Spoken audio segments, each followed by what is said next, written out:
DC Rivals Hypercoaster at Warner Bros. Movie World is a roller coaster that's been on my bucket list ever since it was announced. This mock mega coaster is most notable for featuring a special backwards row. I was excited to see just how amazing it would be to experience a hypercoaster in reverse, and boy did it deliver. In this video, I will review DC Rivals. Mack Rides debuted their hypercoaster model in early 2016 with Flash at Lua Adventure. This giant coaster featured a twisting first drop, the world's largest vertical loop, and oodles of airtime. It was the next step in Mack's progression into the thrill market.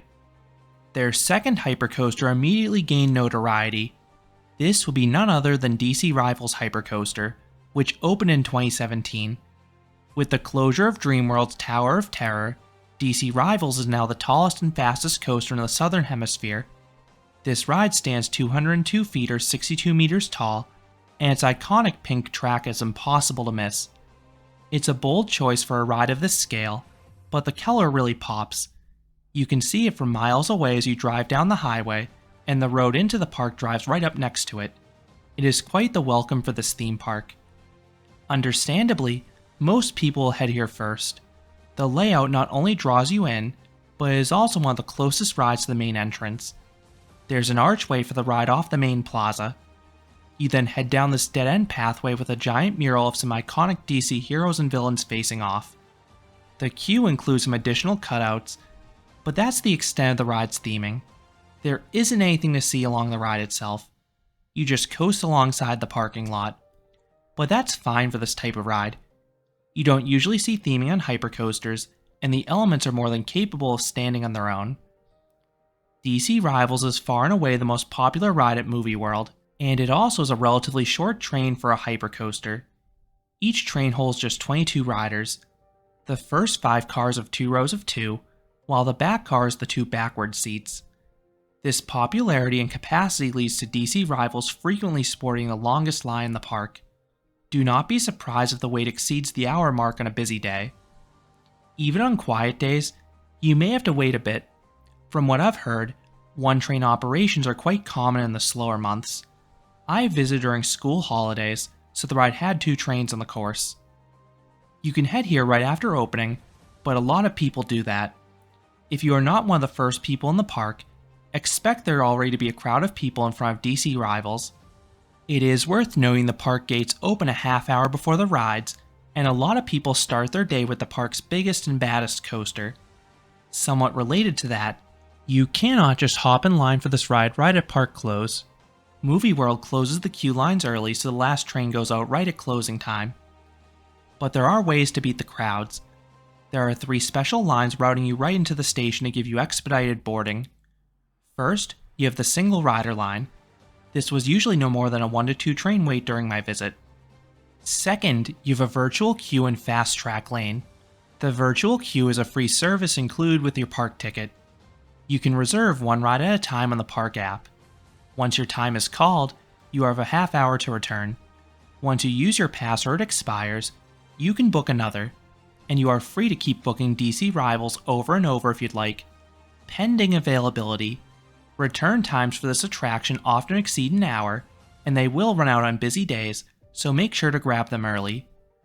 Fast Track is a pricey skip-the-line pass, but it can be a major time saver if the park is slammed. You are routed right into the station using the same lane as the virtual queue. You can either purchase the full system, which gives you one-time access to all the park's major rides, or you can purchase single shots. DC Rivals specifically will cost you between 25 and 40 Australian dollars depending on the day. Third, you can use the backwards lane. This is the most exciting option. This is yet another upcharge. It costs 30 Australian dollars the day I visited. I found it curious this seat was actually cheaper than the single shot for a forwards row. But from what I saw, not too many people were willing to pay that much for the backwards row, so it often went out empty. While it was costly, it was a drop in the bucket compared to the cost of the flight for me to Australia. I think it's an absolute must for any coaster enthusiast who finds themselves at this park. Where else can you experience a full circuit hypercoaster like this going backwards? The backwards row is far and away the best seat. Backwards sustained ejector airtime is otherworldly. The extreme spinners from Mach also offer this type of airtime, but not in the guaranteed quantity that DC Rivals does. So what is the best seat beyond the backwards row? I recommend sitting as far back as possible, so row 10 is the best of the free seats. The airtime is better further back in the train, but rest assured, you'll still get airtime no matter where you're sitting, and that's a good thing because you cannot always pick your row. When you reach the station, an employee will assign you a row. They all seemed happy to let you request any open row, so this made it pretty easy to get row 10. Not all of them would let you wait an extra train if the row you wanted was already selected. It seemed to be at the discretion of the employees. This made it a bit tricky to get the front. The only surefire way to get that row was to be at the front of the virtual queue lane. The grouper would usually take guests from this lane before the standby queue, but again, I think the experience is better further back in the train. I heard dispatches for DC Rivals were on the slower side, but they weren't too bad during my visit. The employees could check the restraints fairly quickly, but there were 3 policies that could slow things down. First, nothing can ride with you. This obviously includes bags, but it also includes anything in your pockets, even if they're zippered. You also cannot wear your glasses, even if you have a strap. A lot of rides in Australia have this policy. This country takes safety very seriously now. All your belongings can be placed in these rotating storage bins adjacent to the train. It's a good system that keeps your stuff safe while you're riding, and it's close enough to the train that it doesn't slow down things too much, as long as you're prepared. And don't try to cheat the system. The operators will unlock your restraint and make you empty your pockets if they spot something, which just slows down the loading. Second, you can lower your harness, but only the employees can buckle your seatbelt. It fastens into the restraint as a secondary system, and you don't really notice it during the ride itself. If a guest erroneously fastens their own seatbelt, the employees will need to redo the restraint. Third, employees would need to verbally recite the past 2 policies before opening the boarding gates. I really wish these instructions could be shared in advance so you could save some time on the load platform. It would make guests more prepared. Once seated, you'll find the same seats and restraints as the other Mach launch and mega coasters. You have a comfortable seat and overhead lap bar. The ladder can come down tightly, but the profiling leaves your upper body free to experience all the airtime and laterals, and there's a lot of both. Once dispatched, you turn out of the station. You then quietly and quickly ascend the 20-story tall lift hill. If you look behind you, you'll get a good view of the park and nearby movie studios. But in no time, you'll reach the top. You pass under this giant Joker face, which looks fantastic by the way when fully illuminated, and then the mayhem begins. DC Rivals kicks things off with an incredible first drop. It is one of the best of any coaster. It is a near vertical 85-degree plunge that abruptly twists to the right. It reminds me of the drops on 2 Intamin mega coasters in Holiday Park's Expedition GeForce and Walibi Belgium's Conda. The laterals aren't quite as abrupt as those 2 rides, but they're still quite good. And then you have all the airtime. If you're in back, you get some powerful ejector airtime the whole way down. It is particularly breathtaking in that backwards row. It feels like you're being pulled down a cliff. Then the pullout pummels you with strong positive Gs. There are a few valleys in this coaster that'll do that. Next is a giant camelback. You get several seconds of strong ejector airtime in any row. It reminds me of one of those big camelbacks on Intamin Hyper. The airtime is extra sweet in the backwards row too. The seating position makes it feel like you're being jerked backwards by a lasso. This happens anytime you get ejector airtime on this coaster. It adds an extra degree of intensity to an already intense element. That is one of the reasons the backwards row is so special. Now I expected the first drop to be the best part of DC Rivals, but my favorite element actually was the non-inverting loop. This thing is insane. You twist up and then violently twist down. The descent has ridiculous whip and vicious laterals. I was bending over the side of the seat on the way down. This becomes even crazier in the back row. Now everyone gets wicked ejector airtime in this element. Those up front get thrown from their seat going up. Meanwhile, those in back get those negative Gs in the descent. Since those forces occur at the same time as the crazy laterals, it feels completely out of control. This element left me breathless. especially going backwards when you can't quite anticipate the moment you twist. DC Rivals then lets his foot off the gas for a bit. You then have this giant L-turn. It just seems too big and drawn out for its own good. The element does nothing in the front half of the train. You get a little airtime in the back going down, but it's a fairly mild element overall. I also should note this element has a trim brake. It sometimes slowed the train down a tad, but it wasn't too obtrusive. The next element is this great turnaround. Everyone gets decent floater airtime over the top. Then you are quickly flipped down to the ground.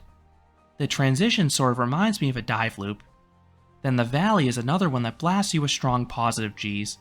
The rest of DC Rivals stays low to the ground. You charge through this bank speed hill. It initially twists you right, but the descent abruptly tosses you to the left.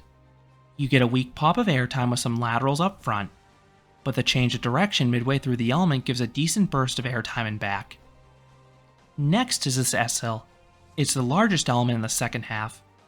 Everyone gets good floater airtime over it, but the airtime is more sustained in the back rows. Then comes a helix. This element is pretty mild up front, but it's much better in the back. There's a change of elevation with a pinch of airtime, and the low points offer solid positive Gs. Now this helix seamlessly leads into a low S-hill. It is a very quick transition with a good pop of airtime and nice laterals. There's actually another small S-hill immediately afterwards. It's not quite as extreme, but it still gives some okay negative Gs. Then DC Rivals has a fantastic finale. You have 3 incredible bunny hills. The first 2 are straight, while the third curves to the left. All 3 hills deliver great sustained ejector airtime. It's reminiscent of the final hills on Intamin Hyper.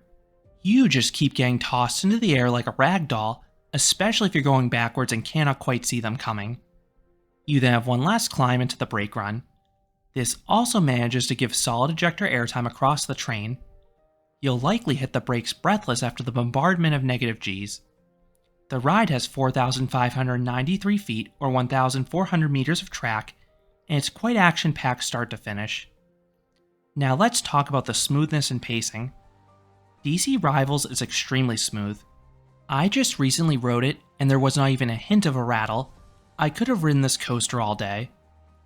Now, one interesting thing with this coaster is that the track on the second hill was actually replaced after the inaugural season. This was a pretty weird thing to see on a new ride. The park said it was to improve guest comfort, but I still find it odd this part would have ever been rough.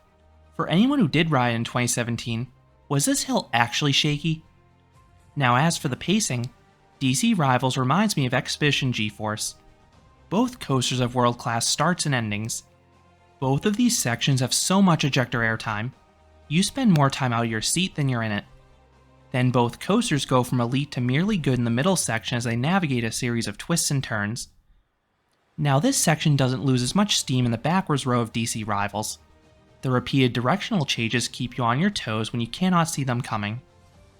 So what would I rate DC Rivals? I would give this coaster a 9.5 out of 10. Now I think the paid backwards row is a 10, while the other rows are closer to a 9 or 9.5, so I'm going to split the difference and go with a 9.5. This is a phenomenal coaster, the best in Australia. You have some truly elite elements here. The first drop and non-inverting loop have incredible ejector airtime and laterals. Then the second hill and final bunny hills all have wonderful negative Gs as well. My one gripe with this coaster is that the middle section does let its foot off the gas at points. Now this part is still good, but it is a flaw compared to the other elite coasters that are more consistent start to finish. But as I noted, you can mask this by riding backwards. That makes the whole experience near perfect start to finish. Now I'm still trying to decide where I'll place this coaster, but the backwards row makes it a borderline top 10 steel coaster for me. Ultimately, this is a special ride, and that backwards seat should be on everyone's bucket list. So those are my thoughts on DC Rivals, the Mack Hypercoaster at Warner Bros. Movie World in Australia. What are your thoughts on this coaster?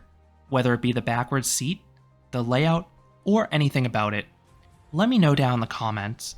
If you enjoyed this review, I would appreciate it if you gave this video a like, and you considered subscribing, because there'll be a lot more roller coaster and amusement park videos here at Canopy Coaster.